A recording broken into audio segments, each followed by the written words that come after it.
Lunedì 10 luglio 2023, un cordiale saluto a tutti voi carissimi amici radioascoltatori e benvenuti ad un nuovo appuntamento con Edicola Belluna, la rassegna stampa di Radio ABM. Un saluto anche a chi ci sta guardando in diretta dalla pagina Facebook di Radio ABM e dal canale YouTube dell'Associazione Bellunesi nel Mondo. Dai nostri studi in via Cavour 3 a Belluno, Marco Crepaz vi accompagnerà nella lettura dei quotidiani dedicati alla provincia di Belluno. Diamo quindi subito uno sguardo alle prime pagine del Gazzettino e del Corriere delle Alpi. Cominciamo con il Gazzettino di Belluno. Ecco come si apre l'edizione di oggi. Il titolo a piena pagina ovviamente è riferito alla tragedia avvenuta giovedì scorso a Santo Stefano di Cadore. Lutto cittadino, il comune si ferma dopo la tragedia di giovedì a Santo Stefano. Un minuto di silenzio alle 12, bandiere a mezz'asta e uffici chiusi. Stamattina l'interrogatorio della 31enne tedesca arrestata, il giudice deciderà se tenerla in carcere o rimetterla in libertà. Giornata di lutto cittadino, quella odierna a Santo Stefano, paese sconvolto dall'incidente di giovedì pomeriggio in cui hanno perso la vita uccisi dall'auto piombata su di loro il piccolo Mattia, suo papà Marco Antoniello e la nonna Maria Grazia Zuin. Il sindaco Oscar Meneghetti conferma inoltre la sua presenza alle esequie che si terranno nel Veneziano. Oggi a Santo Stefano bandiere a mezz'asta e uffici comunali chiusi al pubblico ed un minuto di silenzio a mezzogiorno per manifestare in modo tangibile e solenne la vicinanza dell'intera cittadinanza. L'addio, funerale unico per le 3 vittime della strage, sarà una cerimonia d'addio unica quella per il piccolo Mattia, il papà Marco Antoniello e la nonna Maria Grazia Zuin. Vogliamo fare un funerale unico, spiega il nonno Lucio Potente, per non piangere ancora di più ad organizzarlo mia figlia. Altri richiami dalla prima pagina del Gazzettino di Belluno: voglio sposarti e poi la truffa, condannato. Un feltrino si era fatto consegnare 3.000 euro, voleva ingannarla. Borgo Valbelluna, il dentista era lo stalker di Michael, temeva per la sua vita. Il giudice in 11 pagine di sentenza ripercorre quei mesi da incubo vissuti da Michael Zanella e afferma Carpene era il suo stalker. L'approfondimento lo troverete a pagina 8. La foto di copertina invece ci porta ad Auronzo, sport e turismo, conclusi i mondiali sul lago di Santa Caterina, i gol della Lazio dopo la canoa, Auronzo sempre protagonista. Agli affetti indicando il cielo, agli affetti indicando il cielo per Marco Tontodonati, che vediamo in questo scatto, uno dei vincitori della medaglia d'oro ai mondiali Under 23 di canoa di velocità sul lago di Auronzo, e domani arriva la Lazio, confermando la centralità di Auronzo in quest'estate di turismo sportivo. Rimaniamo in Cadore, Pieve di Cadore, la sindaca a Madrid e l'incontro con Sgarbi. Cindy Manusci, sindaca di Pieve di Cadore, era andata a Madrid, aveva deciso di visitare il Museo del Prado anche per ammirare alcune opere di Tiziano. Proprio davanti alla Gloria ha incontrato Vittorio Sgarbi, presentazioni e foto di rito con un fotografo d'eccezione, l'ambasciatore italiano. Ieri sera ci ha scherzato sopra, la prossima volta mi metterò in tailleur anche dovessi visitare un museo a Mogadiscio. San Pietro, telecamere per scoprire i furbetti dei rifiuti, notizia che ci porta ancora in Comelico. E ancora dalla prima pagina del Gazzettino di Belluno, tra biologia e ostacoli, Sommacal sfida l'Europa. Domani partirà con altri 80 azzurri per la Finlandia, sede degli europei Under 23 di atletica, ma per Alessio Sommacal questa avventura non è che una tappa di un percorso in cui finora è riuscito a miscelare perfettamente lo studio con la passione per gli ostacoli. Venerdì sarà in gara nei 110. Feltre, la team spegne le cabine telefoniche, il comune le trasforma in biblioteche. Via le cabine telefoniche dalla città, un cambio di rotta dovuto al proliferare dei telefonini che hanno così condannato le cabine, ma il comune ha già in serbo nuova vita, l'ex cabine telefoniche sede del book crossing dedicate ai bambini. È questa l'intenzione della nuova giunta Fusaro.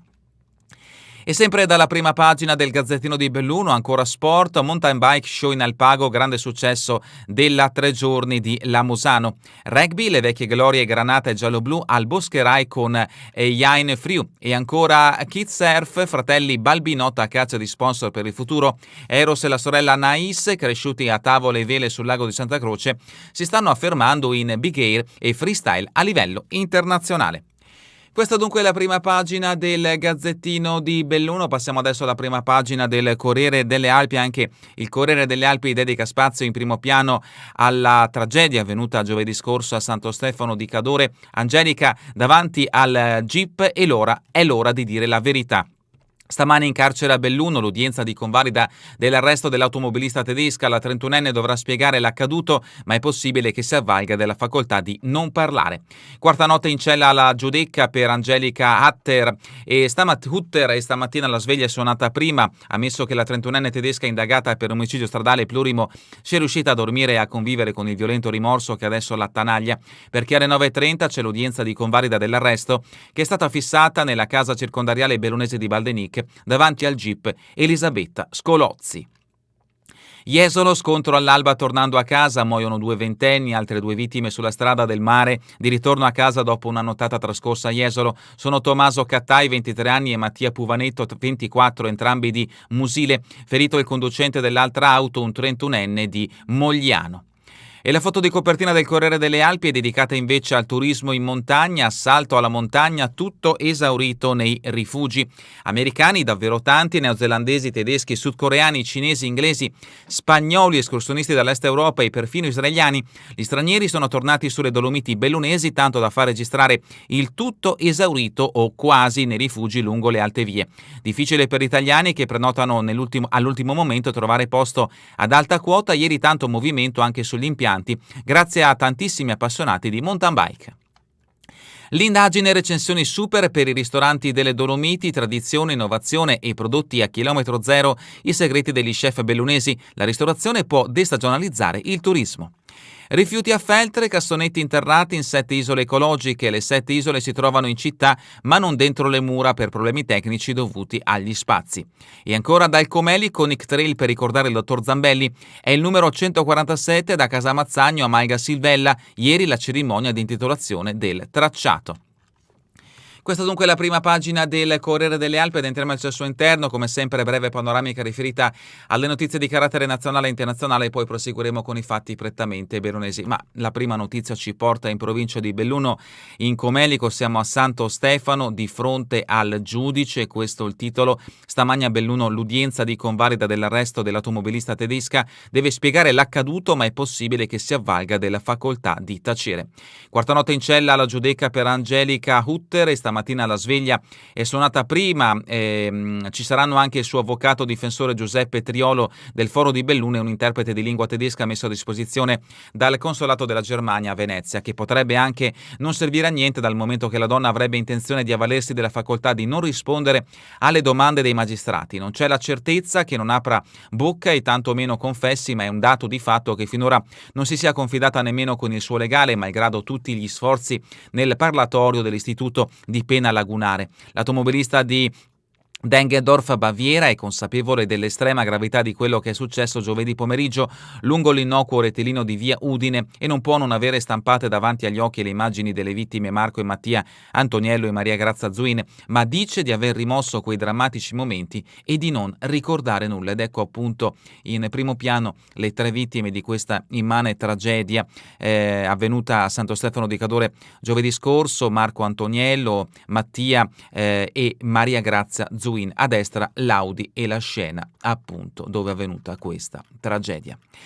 La linea difensiva, l'avvocato chiederà la scarcerazione, con poche chance non ha un domicilio. L'esistenza randaggia di Angelica, da ottobre viveva e dormiva a bordo dell'Audi. Angelica è una donna distrutta, ha preso coscienza di aver provocato una strage facendo scendere tenebre fitte su un radioso pomeriggio d'estate a Santo Stefano di Cadore. Dopo la prima fase di shock e apparente indifferenza non riesce a rispondere nemmeno alle domande che le sta proponendo la sua coscienza. L'avvocato d'ufficio bellunese Giuseppe Triolo non aveva nascosto fin dal colloquio di 3 ore di giovedì pomeriggio di trovarsi di fronte a una ragazza con delle difficoltà che oltretutto non vuole farsi aiutare e rifiuta il confronto anche con le sue compagne di cella, e questa convinzione sta diventando sempre più radicata. Sono sprofondate in un buco nero, continua a dire, e non ci sarebbe altro da aggiungere. Lo strazio della comunità, l'ultimo saluto nel fine settimana, potrebbe esserci anche il patriarca, atteso il nulla osta alle celebrazioni del rito funebre che dovrebbe tenersi nella chiesa di Sant'Andrea, siamo in provincia di Venezia. Don Giuseppe vicino alle 2 famiglie, in particolare a Elena, un dolore troppo grande il suo. E a Santo Stefano oggi lutto cittadino, uffici chiusi, spostato il mercato, il paese si stringe attorno ai parenti delle vittime, fiori e peluche per Mattia, il piccolo portiere purtroppo perito assieme al papà e alla nonna in questa tragedia. Il sindaco, siamo tutti molto scossi, confermo che ci costituiremo parte civile. E adesso le pagine riferite all'economia, siamo a pagina 4, lavoro pirata, il boom dei 1000 contratti firmati quasi tutti dai micro sindacati poco rappresentativi, così si abbassano salari e condizioni di impiego. Questi numeri, i contratti di lavoro e chi li ha firmati, la proliferazione dei contratti fra il 2012 e il 2022, le sigle che li hanno sottoscritti, 78% altri sindacati, 22% CGIL, CISL e UIL, quindi scenari del lavoro che mutano nel nostro paese. Massimo Temussi, l'intervista, il salario minimo è inutile, reddito fallimento totale, il presidente ANPAL, in 600.000 hanno incassato senza cercare un posto, contro le irregolarità contrattuali serve una responsabilità collettiva. Queste alcune dichiarazioni che troverete in questa intervista. La BCE chiede di pagare di più, giusto, ma molti settori soffrono per il post-Covid, posti scoperti perché i giovani hanno cambiato il loro approccio all'occupazione. E questi sono i salari nel mondo, importo netto annuale in dollari a parità di potere d'acquisto. Vediamo che i primi 5 paesi nel mondo, la prima è la Svizzera con 77.000 dollari di salario, seguito da Lussemburgo con 56.000, Paesi Bassi con 55.000, Islanda con 53.000, Norvegia con 51.000.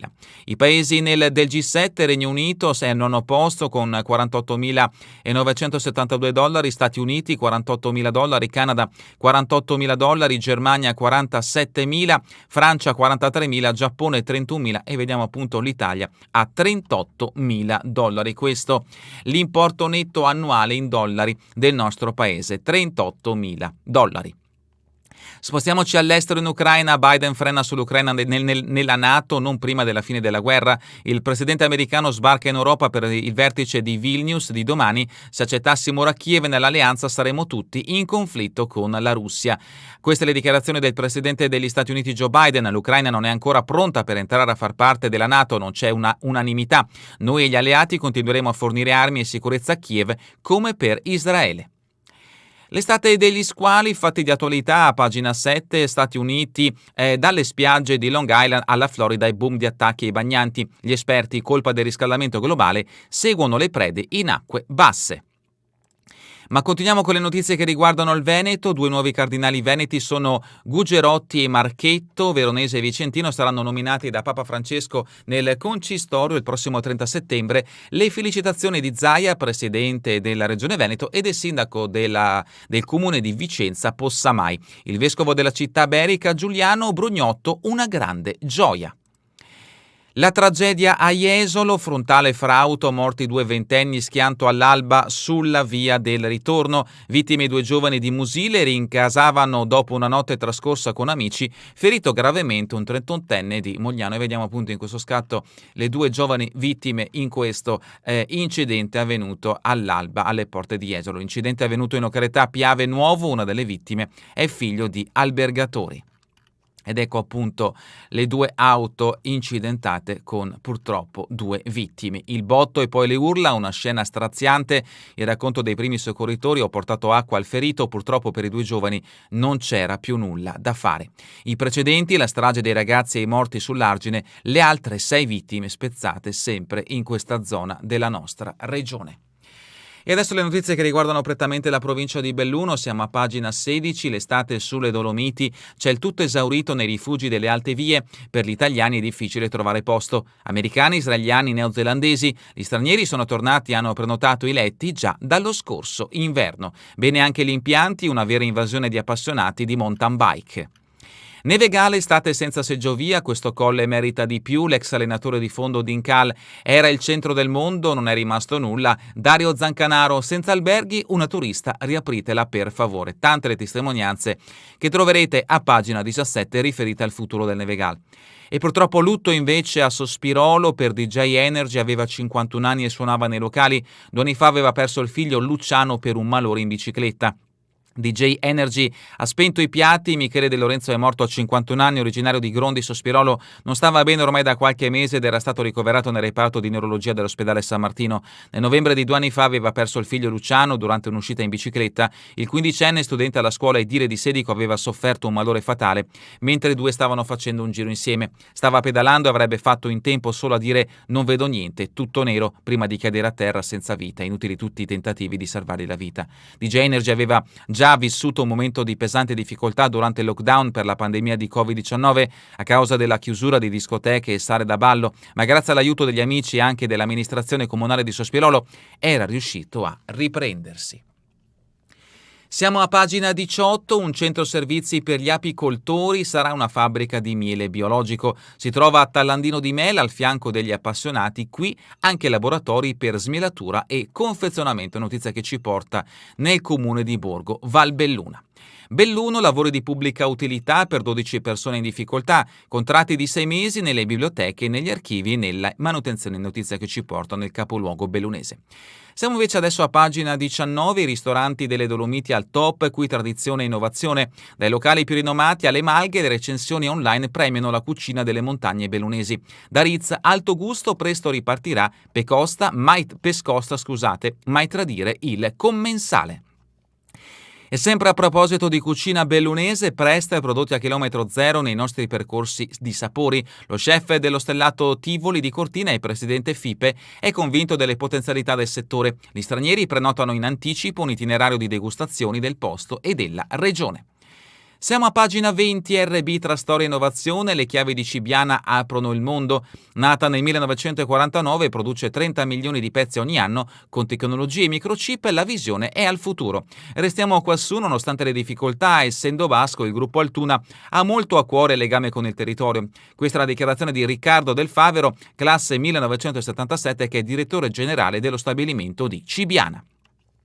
E a proposito di Cibiana, da paese degli artigiani del ferro a museo diffuso dei murales, qui nel Settecento si producevano palle di cannone per la Serenissima, poi a partire dal 1980 artisti di fama mondiale hanno dipinto le case. Siamo a pagina 21, Nick Tridi, il CAI ricorda il doc Zampelli Spezier, è il numero 147 di Casa Mazzagno a Maiga Silvella, ieri la cerimonia di intitolazione del tracciato con i parenti, e vediamo appunto in questo scatto Michele Festini e Massimiliano Dapra. Notizia di spalle, erano caduti in un pozzetto 6 anatroccoli nei guai, salvati dai pompieri e poi liberati nell'Ardo. Notizia di spalle che ci porta nel comune di Belluno. Siamo a pagina 22, contenitori interrati in 7 isole ecologiche grazie ai fondi del PNRR. Approvata la delibera che dà il via libera a Belluno, l'iniziativa era partita con la passata amministrazione. Altre notizie brevi, sfratto delle associazioni da Palazzo Borgasio, Zatta poco rispetto. Strende il grappa, la regina ama l'assunta raccontata a teatro. E ancora addio Vittore Brustolino, un amico degli arsedesi, ieri la morte dell'ex dipendente del comune, notizia lutto che coinvolge la comunità del comune di Arsie. Siamo arrivati alla pagina dedicata a cultura e società, la mostra L'uomo che custodiva il passato della valle perché sapeva leggerne il futuro e lo temeva. A Canale d'Agordo i taccuini e i documenti di Enzo De Mattè, tra i primi a capire il destino difficile della montagna intermedia. Giorno e notte rivive la grande guerra sulle Dolomiti bellunesi con il docufilm Trincee, un'idea di De Donà sviluppata da Telebelluno e da I Mascabroni. A settembre riprendono le registrazioni della seconda stagione. Sala polifunzionale di Serauta, il futuro dei ghiacciai in una mostra scientifica sulla marmolada. E adesso passiamo allo sport, mountain bike, al Pago Fantastic, la chiusura è col botto, Camilla Basso bronzo tra gli esordienti, conclusa l'impegnativa 3 giorni sui sentieri di Lamosano, in gara quasi 300 tra under 14 e under 16, alcuni arrivati dall'estero. Altri scatti che riguardano invece in questo caso l'atletica, Quantin Young Race in 250 nel ricordo di Giovanni Viel. Continuiamo con la corsa in montagna, cronoscalata settimo Alpini, Cagnati polverizza il record. A lui vittoria finale in 41 minuti e 24 secondi, tra le donne vince Darin Zanco, premio speciale a Milena Dalla Piazza, la commozione ricordando Casagrande. Canoa ai mondiali junior e under 23, l'oro di Tonto Donati trascina l'Italia sul podio, vince l'Ungheria davanti alla Germania, record per gli azzurri con 14 medaglie, promosse a pieni voti le acque di Auronzo. E rimaniamo per quanto riguarda lo sport calcio. Feltrino League, Lanzù non delude e fa la sua finale con il Feltre. Torneo Gordino, mini ottavi, Vallada, pochi affanni contro il Cencerighe, 2 gol per tempo e passi in tasca per la sfida alla Valle. L'equilibrio dura 12 minuti, poi la gara prende una piega precisa. E sempre in merito al torneo della Gordino, Gosaldo spreca tanto ma vince, Rivamonte quasi mai pungente. Continuiamo con i tornei estivi, torneo benefico, dona un sorriso, trionfa ancora la solidarietà, grande festa e calcetto a Pian dei Castaldi. Calcio, la Riunione, una giornata densa di ricordi per il Super Lientiai, sabato appuntamento al campo e poi a Stabie per i protagonisti della promozione in prima categoria nel 2001 e 2002. Calcio a 5 a Pian Longhi, altre notizie che interessano gli eventi sportivi che si succedono nel periodo appunto estivo in provincia di Belluno. La 24 ore a Città di Ceu battuto il team Asturbo, Gabriele Panatta miglior giocatore del torneo, Yassine El Mazzuri il re del bomber, Manuel Della Libera il portiere più bravo.